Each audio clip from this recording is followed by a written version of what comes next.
To start using the Nucleus Smart Apps control and monitoring features, you'll need to pair your sound processor with your compatible Apple device. First, go to Settings and tap General. Then Accessibility. Scroll down and select Hearing Devices. Next, turn your sound processor off and back on again. Your Apple device will then search for your processor and display it here in the Devices section. Select the name of your processor and tap Pair. You will hear 6 beeps to indicate that pairing has started. The sound processor light will flash blue for 4 seconds.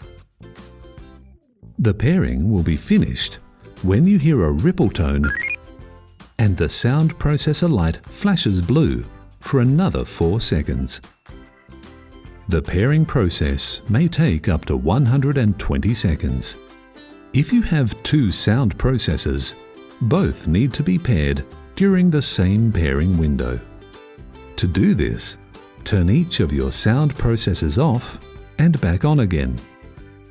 Your compatible Apple device will search for your sound processors and display them as a pair here in the Devices section. Select the name of your processor and then tap Pair for each side to begin pairing both your Nucleus 7 sound processors with your compatible Apple device. Make sure to confirm pairing is finished, as previously described for each processor. If you see your sound processors listed as 2 separate devices in the Devices section, see your clinician to have them configured as a pair. If you have not done so already, download the Nucleus Smart App from the Apple App Store.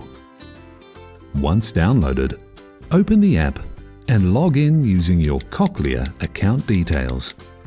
When you have signed in, your processor will automatically be recognized by the app.